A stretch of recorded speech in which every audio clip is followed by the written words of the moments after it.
Seguimos con el tema que empezamos la semana pasada, el estudio acerca del bautismo en el Espíritu Santo. Bueno, seguimos entonces, ¿no?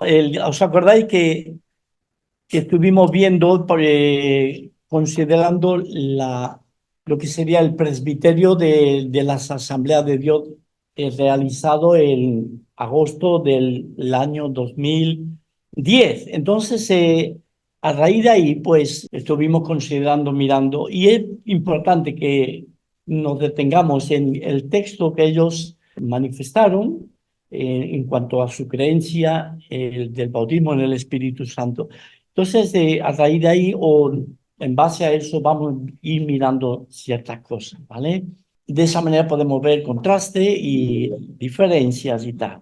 Y no de cosas que nos han dicho, que hemos oído, o que hemos visto, sino de lo que ellos mismos, estos hermanos, creen. ¿Bien? Muy bien. De acuerdo a ese presbiterio, cuando uno lo va leyendo, hay algo que destaca, algo que como un denominador común y que se va repitiendo en los diferentes pensamientos que da y sus frases, ¿no? Y tiene que ver con respecto a la experiencia personal del que recibe el Espíritu en su vida, el bautismo del Espíritu, ¿no? Entonces, os doy alguna frasecita sacada de ellos mismos y dice, han enseñado y han recibido una experiencia especial que llaman el bautismo en el Espíritu. Enseña y promueve la recepción de esta experiencia. Todo intercalado, por supuesto, ¿no? El bautismo en el Espíritu, teológicamente y como experiencia, se distingue. El bautismo en el Espíritu es una designación para la experiencia que anuncia Juan el Bautista. Es una experiencia subsiguiente y diferente. Cristo bautizaría en el Espíritu Santo. Se usan diferentes términos bíblicos para referirse a esta experiencia, ¿vale? Y es suficiente para que entendáis un poquito lo que vamos a entrar en esta mañana. Ahora, entendiendo, viendo este denominador común, esta repetición, deducimos de forma muy lógica el hecho de que ellos le dan importancia a este asunto. El tema de lo que una persona ha experimentado en cuanto al bautismo en el Espíritu Santo, ¿verdad? Ahora, lo que vamos a ver esta mañana es esta experiencia contrastada, puesta al lado de lo que es la palabra de Dios, ¿vale? La palabra de Dios, la experiencia personal de un hermano determinado. Bien, con respecto al bautismo del Espíritu, por supuesto. Cuando vamos a la palabra del Señor, y esto está asumido por muchos sectores o sea, de hermanos y eruditos, hermanos de experiencia, de estudio en la palabra del Señor, hay unos principios que son básicos a la hora de estudiar, a la hora de acercarse, de escudriñar la palabra del Señor. Hay principios que son fundamentales. Entonces, es bueno atenerse a ellos y tenerlos muy en cuenta. Vamos a ver en esta mañana tres de esos principios básicos, que lo vamos a relacionar con lo que estamos viendo el estudio de estas semanas, ¿vale? Tenemos entonces el principio de identidad, en segundo lugar el principio de seguridad y en tercer lugar el principio de autoridad. ¿Bien? Son tres principios básicos, importantísimos a la hora de ir a la palabra del Señor y poder tenerlo en cuenta. Pero lo que vamos a hacer es contrastarlos con esa experiencia vivida o, valga la redundancia, experimentada por un hermano en la fe. Ahora, la intención o el propósito de ver este contraste, el propósito no es confrontar, enfrentar, también podría ser un término, la palabra de Dios con la experiencia. No se trata de eso, ¿vale? De hecho, no estamos negando, sería una torpeza, no estamos negando que un hermano determinado, una hermana, diga que ha experimentado el bautismo en el Espíritu, negando esa experiencia que esta persona, o este hermano, perdón, lo asumimos, lo recibimos, pero al mismo tiempo admitir esa experiencia no implica o no significa que estemos de acuerdo con ello. Entonces, eso es bueno que lo tengamos en cuenta, ¿verdad? El hecho de que yo admita o el respete lo que un hermano venga y me diga, yo he recibido, he tenido la experiencia del bautismo del, pero tú habías creído en el Señor, sí, sí, pero he recibido el bautismo del Espíritu ahora en mi vida. Yo lo voy a escuchar, lo voy a respetar, admito lo que él dice haber experimentado, pero yo perfectamente puedo no estar de acuerdo, ¿vale? Muy bien. Ahora, la idea es, cuando vamos a estos principios, la idea es aplicarlos a la palabra del Señor y aplicarlos a la experiencia, de tal manera que vayamos descubriendo cuál de las dos partes, la palabra de Dios, la experiencia personal, cuál de las dos partes resiste la prueba de esa identidad, de esa seguridad, de esa autoridad. El que resista la prueba, digamos, en esa criba, será el que realmente tenga el peso. Y una vez hecho, pues, ¿a cuál de las dos nos conviene echar mano? Si es la palabra de Dios, si es la experiencia personal de alguien en determinado momento. Ahora entramos entonces ya enseguida en ese principio, primer principio de identidad. ¿Con qué te identificas? ¿Con la experiencia personal que tú hayas tenido en un momento determinado en tu vida? En cuanto al bautismo en el Espíritu, ¿te identificas con ello como algo prioritario, como algo importantísimo y lo tienes como algo ahí fundamental en tu vida? ¿Te identificas con esa experiencia o te identificas con la palabra del Señor, con la palabra de Dios? Entonces, eso es importantísimo. Tú puedes decir, pero si hubiera alguno acá o si has hablado con alguien que ha tenido esa experiencia. Y te puede decir, pero yo lo experimenté, yo lo he vivido eso. Y eso, como dice el castellano, eso a mí nadie me quita lo bailado. Es decir, yo lo he vivido eso. Y a mí nadie me puede decir, negar o contradecir lo que yo he experimentado.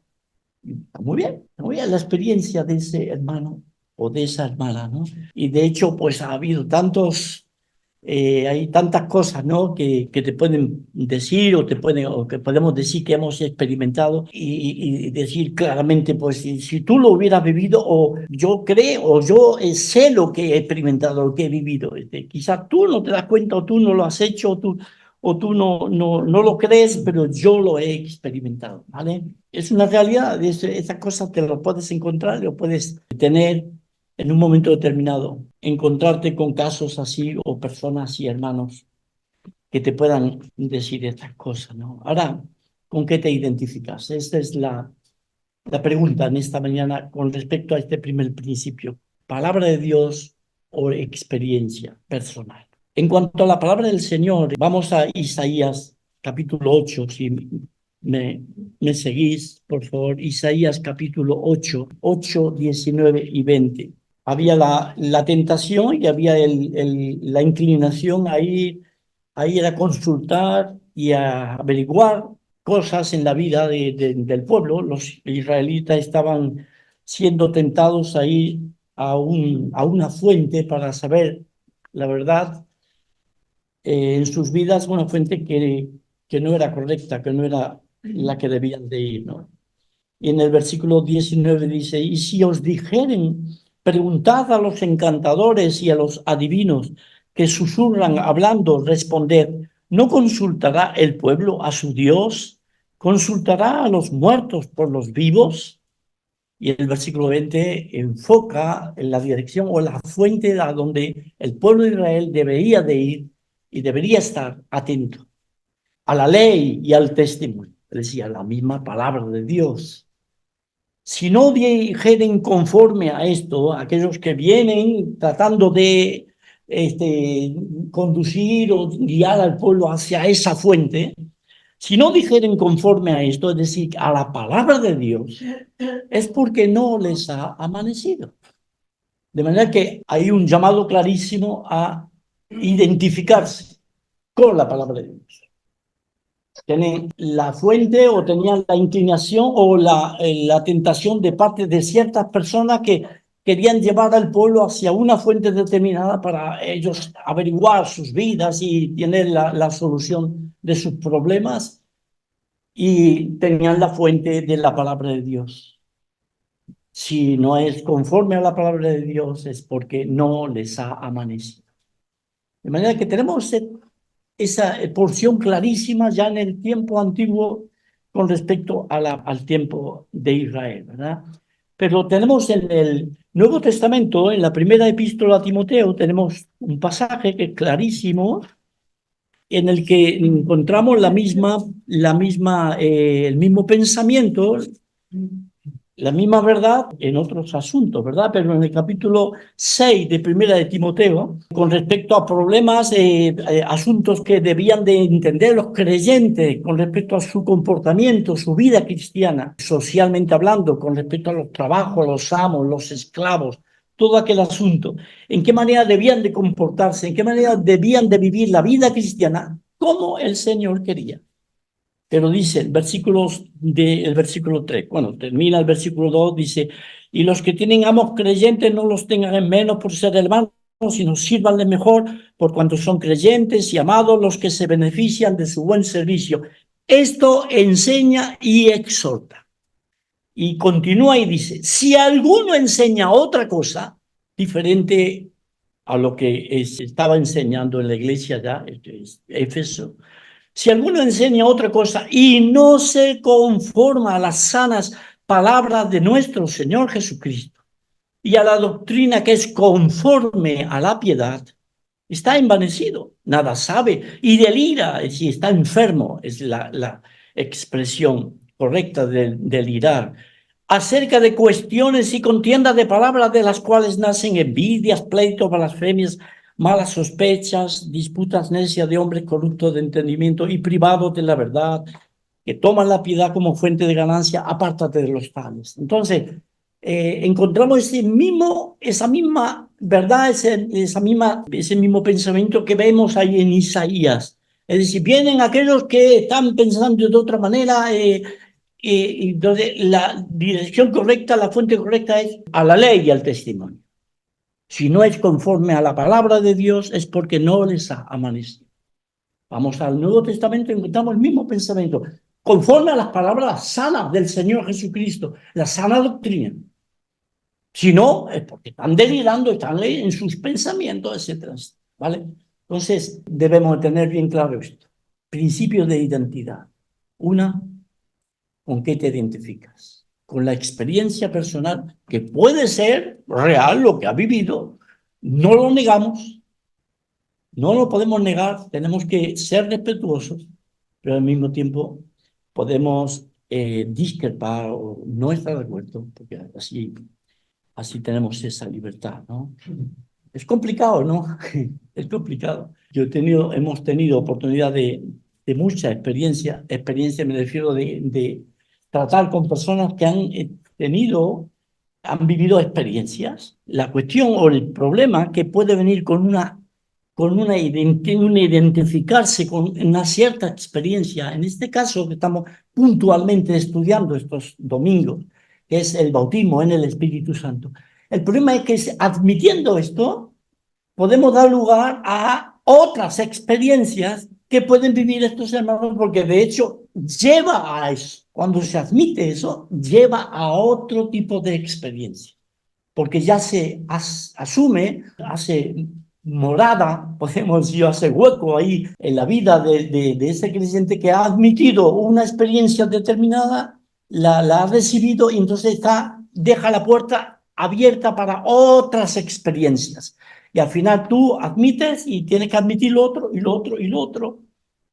Y hay cada cosa que realmente son más cómicas que otra cosa, ¿no? Yo recuerdo una señora que tuvimos con el espíritu, pues la cuestión es que nos encontramos que hay sectas falsas, en las que en sus vivencias, sus experiencias, también han experimentado algo con el Espíritu Santo y también han acabado hablando lenguas y han tenido esas experiencias. ¿cómo lo armonizas tú eso?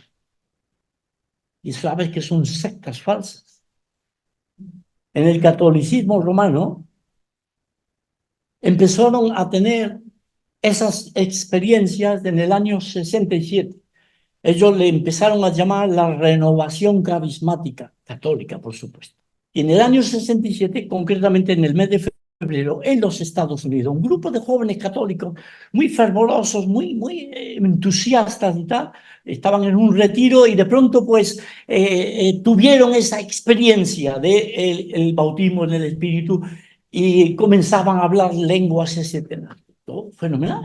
Lo que ellos dicen que tuvieron esa experiencia. La cuestión es que ellos volvieron, se comenzó a propagar esas experiencias, pasaron a otras localidades de los Estados Unidos, ya por supuesto intervinieron los obispos, intervinieron las autoridades eclesiásticas y investigaron todo fenomenal, wow, lo admitieron. Fue hasta Roma el asunto y en Roma el Papa le dio la tremenda bendición, no sé cuántas cruces le metió ahí al movimiento de ellos y quedó todo fenomenal, todo fenomenal.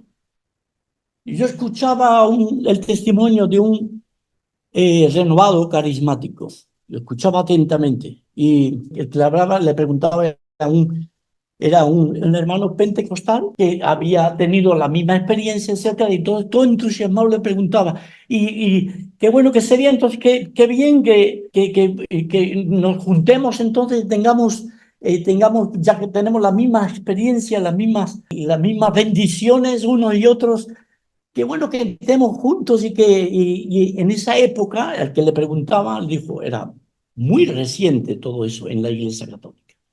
Él dijo, bueno, no, yo con protestante, yo no me animaría porque los protestantes no creen en María, no creen en la misa, no creen en el Papa y tiene más sentido común esa persona, sentido común en el sentido de darse cuenta que nosotros mismos si estamos equivocados, ¿verdad?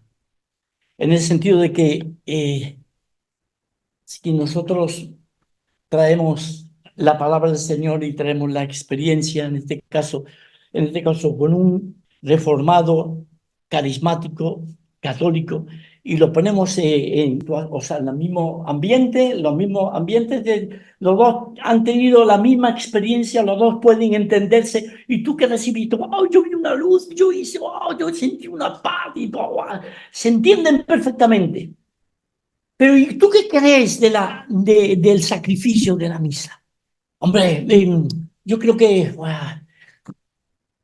que Cristo murió una vez para siempre y ya no va, y cuando vuelva ya no va a ser con relación al pecado, porque murió una sola vez para siempre. En el sacrificio de la misa se mata a Jesucristo en cada misa y diariamente, porque es la misa diaria, por miles de sacerdotes y se sacrifica a Cristo, es decir, antibíblico. En la vida católica se toma como algo normal el ídolo y a todo aquello que pueda mediar delante de Dios para el bien de mi vida.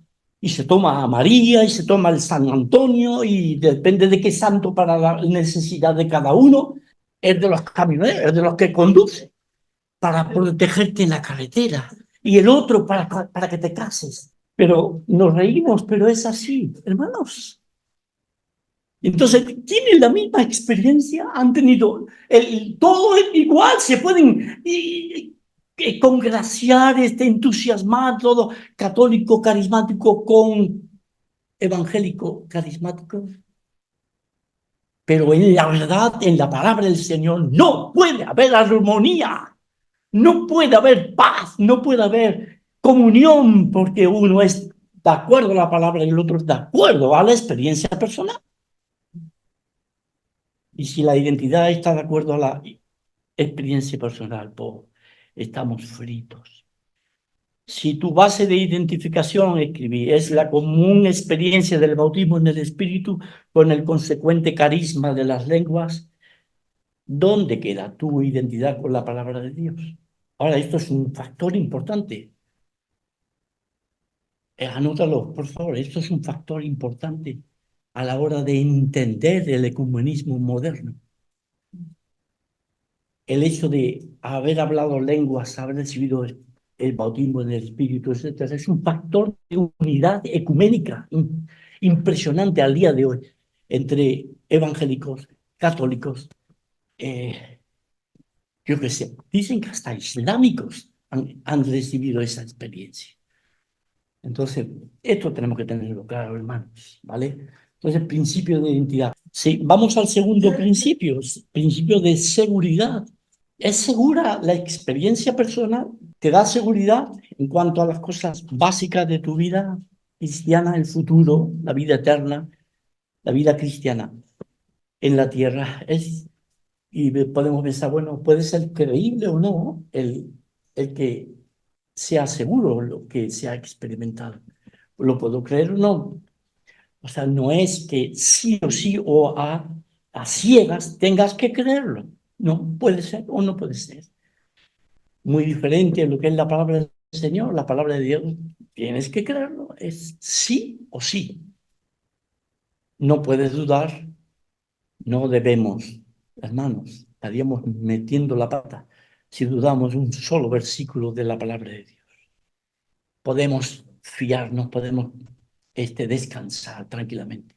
En cuanto a la experiencia personal, como una silla, ahí tiene, no sabes si te puedes sentar, no te puedes sentar, y te da de resquemor. Si te sientas, igual a lo mejor te das el batacazo en el piso. En cuanto a la palabra de Dios, no. Está escrito, ¿no? Que palabra fiel y digna, palabra fiel es la palabra de Dios y digna de ser recibida por todos. El Antiguo Testamento dice en el Salmo, tus testimonios son muy firmes, en el sentido de que son creíbles, podemos confiar en ellos, estar seguros en lo que tenemos en la palabra de Dios. Los cielos y la tierra pasarán, más la palabra de Dios, tu palabra no pasará. O en otro lugar dice, permanece para siempre. Pero vamos a dos experiencias, y eso no lo podemos negar. Fueron experiencias de dos siervos de Dios. ¿Vale? Entonces vamos primero. Primera, a Segunda de Corintios. Aplique conmigo, por favor, hermano. Segunda de Corintios, capítulo 12. Y algunos sabéis a qué, a qué nos estaremos refiriendo. Pero el capítulo 12, Segunda de Corintios, encontramos la experiencia del apóstol Pablo. Y miren cómo dice la palabra de Dios. Dice, ciertamente no me conviene gloriarme, pero vendré a las visiones y a las revelaciones del Señor. Esta es la experiencia de Pablo. Conozco a un hombre en Cristo que hace 14 años, si en el cuerpo no lo sé, si fuera del cuerpo no lo sé, Dios lo sabe, fue arrebatado hasta el tercer cielo. Y conozco al tal hombre, si en el cuerpo o fuera del cuerpo, no lo sé, Dios lo sabe, que fue arrebatado al paraíso, donde oyó palabras inefables que no le es dado al hombre expresar. De tal hombre me gloriaré, pero de mí mismo en nada me gloriaré, sino en mis debilidades. Sin embargo, si quisiera gloriarme, no sería insensato porque diría la verdad, es decir, eso lo viví, tuve esa experiencia, pero lo dejo para que nadie piense de mí más de lo que en mí ve u oye de mí.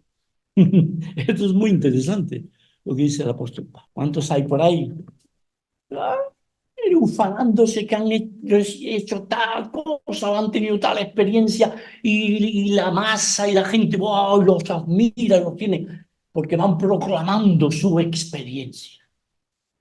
El apóstol Pablo dice, para que no vean nada en mí de lo que no deben de ver. Y para que la grandeza de las revelaciones no me exaltase desmedidamente, me fue dado un aguijón en mi carne, un mensajero de Satanás que me abofetee para que no me enaltezca sobremanera. Respecto a lo cual 3 veces he rogado al Señor que lo quite de mí, me ha dicho, bástate mi gracia, porque mi poder se perfecciona en la debilidad.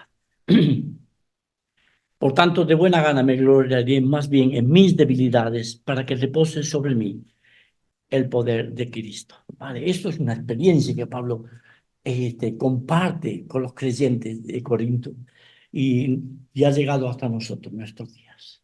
Tremenda experiencia. La admitimos, estamos de acuerdo, tremendo. Pero Pablo no toma esa experiencia como una base para su doctrina, para su enseñanza, para, para que todos aquellos que tuvieran contacto con él, empezando por los mismos corintios y acabando por la iglesia de Sardañola, pues entiendan que tienen que recibir la misma experiencia que él sufrió, o sufrió. Bueno, disfrutó. No lo vemos por ninguna parte. Fue una experiencia que él tuvo. Y el Señor lo permitió, él quiso, pero no creó escuela, ni denominación, ni grupos especiales. Esa es la primera experiencia, segunda de Corintios, del apóstol Pablo. Madre mía, si en el día de hoy algunos llegaran a tener esta experiencia, ¡wow! ¿Cómo se diseminaría y se esparciría todo esto? ¡Wow! Por todas partes. Fulano ha subido al tercer cielo. Bueno, andan por ahí los youtubers. En el YouTube anda por ahí cantidad de que han estado en el infierno, han estado. ¿Lo habéis leído? Que dice, madre mía, esta gente, qué experiencia que ha tenido, ¿eh? Bueno, a eso sí que ya, eso no lo puedo pasar, ¿no? Pero tenemos este primer ejemplo en Pablo. Pero vamos al apóstol Pedro. Y en su segunda epístola, mirad cómo dice la palabra del Señor, segunda epístola de Pedro, capítulo 1, dice, hablando el apóstol Pedro de la experiencia que él tuvo estando en el monte de la transfiguración, el monte Tabor, un lugar hermosísimo. Yo pasé varias veces por allá, por al lado del Tabor, y es una montañita muy, muy hermosa, no es muy alta. Pero allá en esa montañita, allá el Señor llevó a Santiago, a Juan, a Pedro, los llevó para allá arriba y estando allí con ellos, el Señor se transfigura y sus vestidos se hicieron relucientes, su rostro, todo con una luz extraordinaria. Y Pedro trae, cuando ya pasa el tiempo, trae a colación esto cuando escribe a la iglesia, y entonces él le escribe acerca de esta experiencia. Dice en el capítulo 1, versículo 16, dice, porque no os hemos dado a conocer el poder y la venida de nuestro Señor Jesucristo, siguiendo fábulas artificiosas. Eso no es una invención, no es algo que salió de nuestra imaginación. No, no, no, sino como habiendo visto con nuestros propios ojos su majestad, y eso lo vivió Pedro, junto con Jacobo y Juan. Pues cuando él recibió de Dios Padre honra y gloria, le fue enviada desde la magnífica gloria una voz que decía, este es mi Hijo amado en el cual tengo complacencia. Y nosotros oímos esta voz enviada del cielo cuando estábamos con él en el Monte Santo. Es ciertamente para gloriarse, base para crear toda una secta, un grupo, una organización de los buscadores de la gloria del Señor en el Monte Tabor. Y entonces se crean excursiones al Monte Tabor de todas partes del mundo y van ahí con autocares y suben al Monte Tabor esperando y buscando ver al Señor transfigurado y vivir esa experiencia. Pero no hay nada de eso. El apóstol Pedro lo vivió, lo experimentó, vio al Cristo glorificado en el monte, pero, pero no se le ocurre hacer nada de eso en absoluto. De hecho, no aparece en ningún lugar nada más que aquí tres versículos describiendo su experiencia.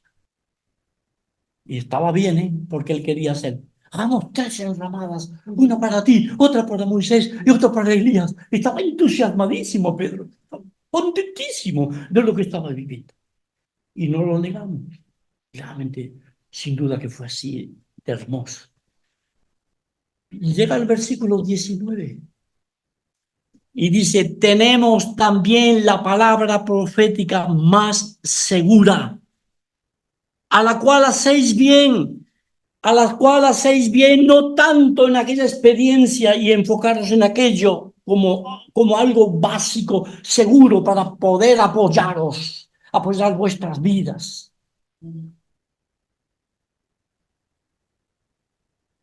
a la cual hacéis bien en estar atentos como a una antorcha que alumbra en lugar oscuro hasta que el día esclarezca y el lucero de la mañana salga en vuestro corazón. Entendiendo primero esto, que ninguna profecía de la Escritura es de interpretación privada, porque nunca la profecía fue traída por voluntad humana, sino que los santos hombres de Dios hablaron siendo inspirados por el Espíritu Santo. Así que, experiencia, sí, la vivió Pedro, pero cuidado ahí. ¿Dónde está, dónde se Pedro busca y promueve y anima a los hermanos? En cuanto a la seguridad en la vida cristiana, pues a ir y estar atentos a la palabra del Señor.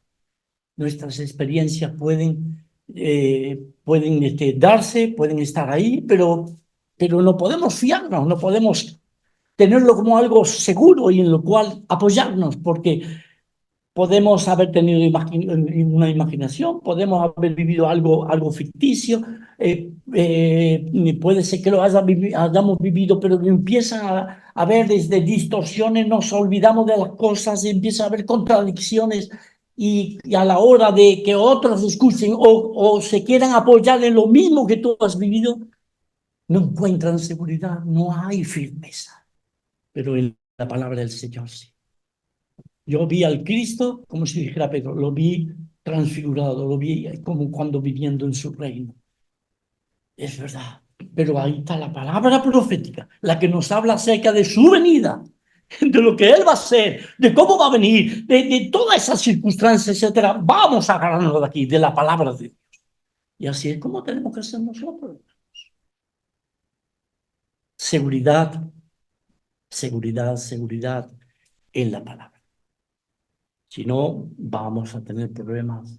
Podemos fácilmente caer y perder el norte y irnos para los cerros de Úbeda. Y terminamos con el principio de autoridad. Tal Outley, que era metodista de finales del siglo XIX, era hombre muy comprometido, pero él toma el pensamiento wesleyano y lo resume en lo que se dio a llamar el cuadrilátero wesleyano. Lo resume en 4 puntos principales. Todo ese pensamiento del movimiento de Wesley, ¿no?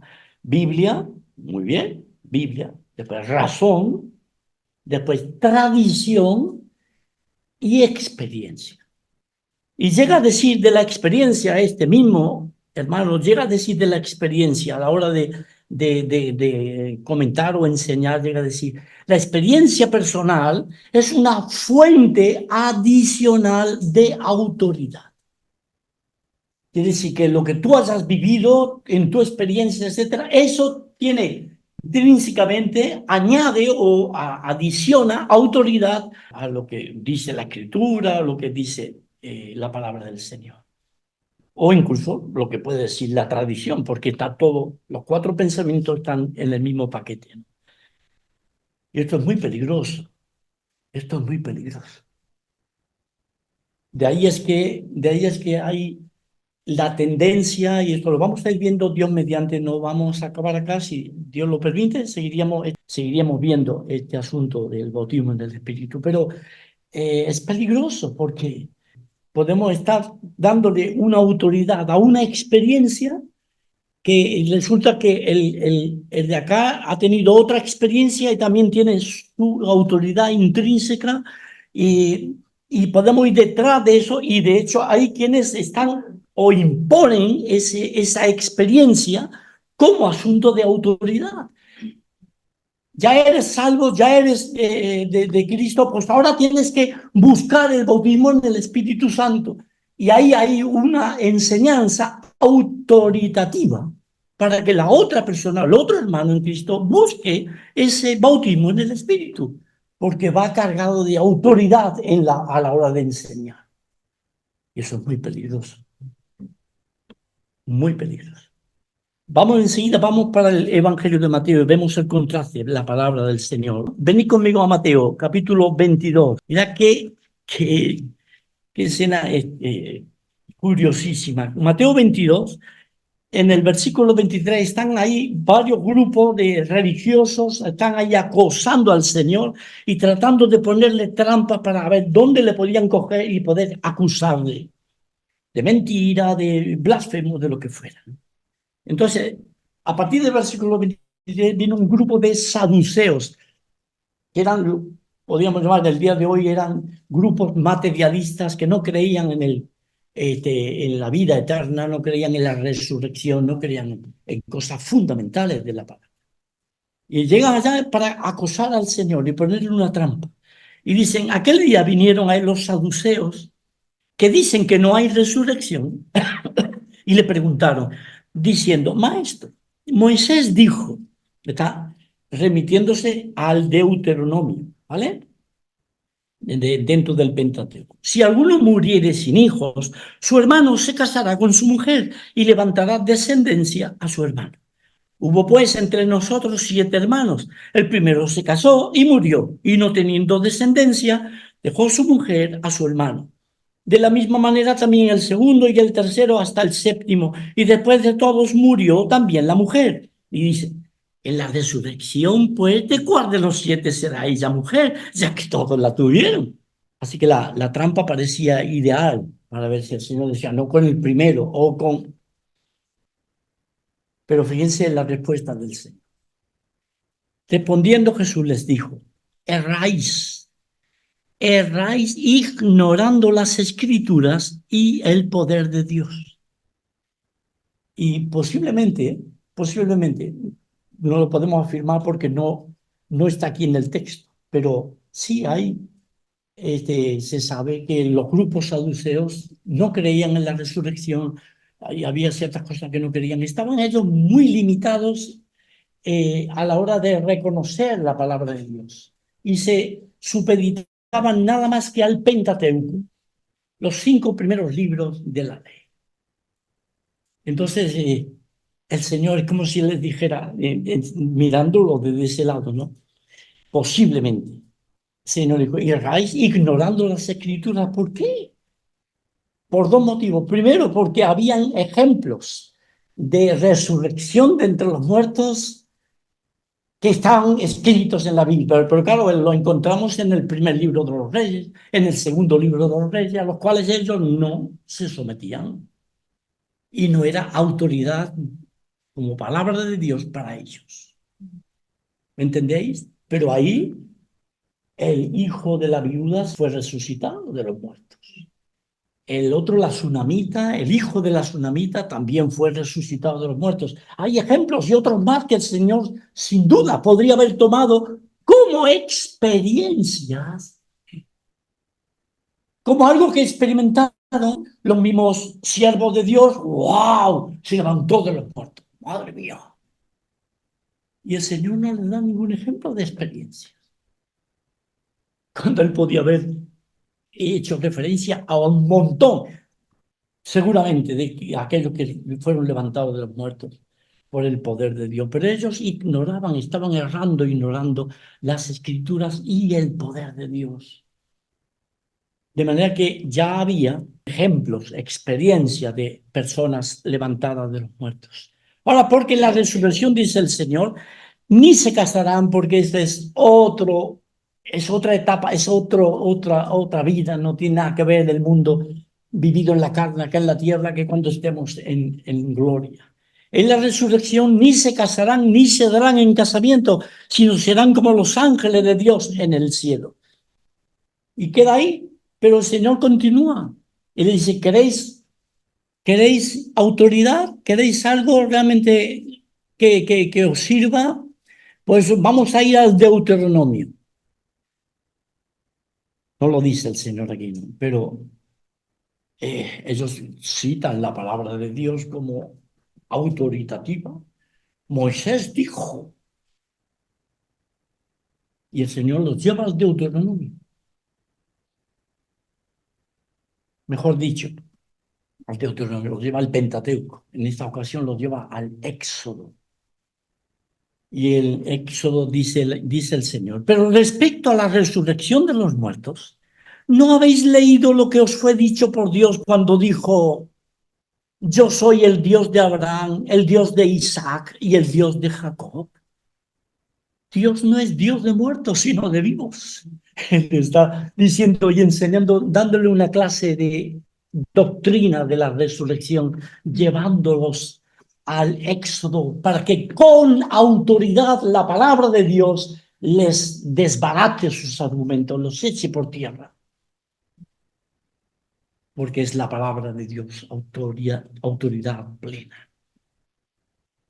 El Señor no es Dios de muertos.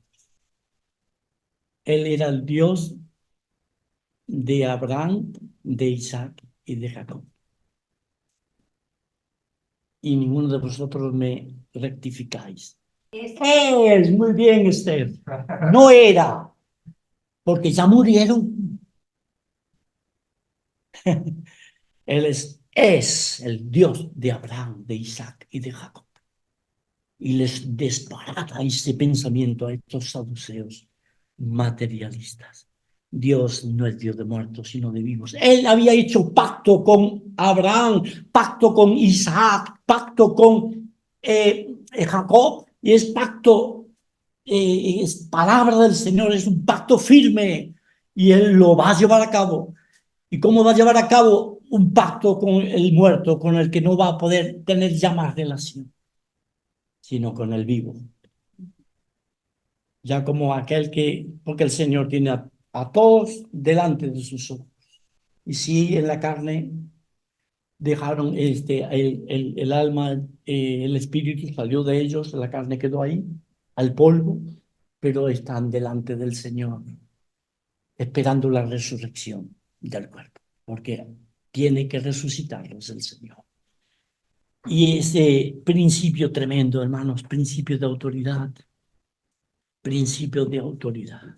Si nos guiamos por la experiencia de alguien que tuvo, que podemos admitirlo, podemos pensar, bueno, lo que él dice, yo no lo voy a negar, pero no puedo tenerlo para mi vida, ni él ni yo, como principio de autoridad, porque se va a dar contra la pared.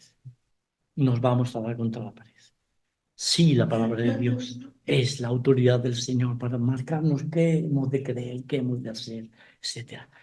Pero estos hermanos van a las Escrituras, como estos saduceos citaron al Deuteronomio. Estos hermanos van a las Escrituras, demostrando que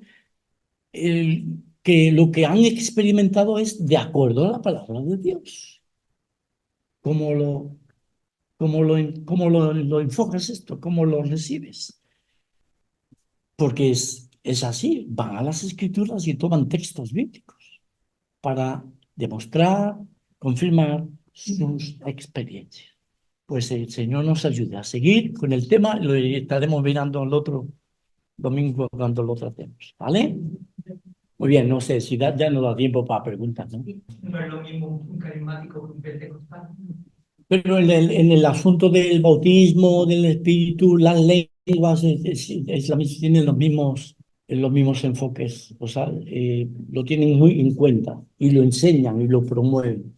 Tanto el pentecostalismo como el carismatismo y los grupos más modernos al día de hoy son diferentes en sus prácticas, en sus cultos, en sus maneras de manifestar todo eso.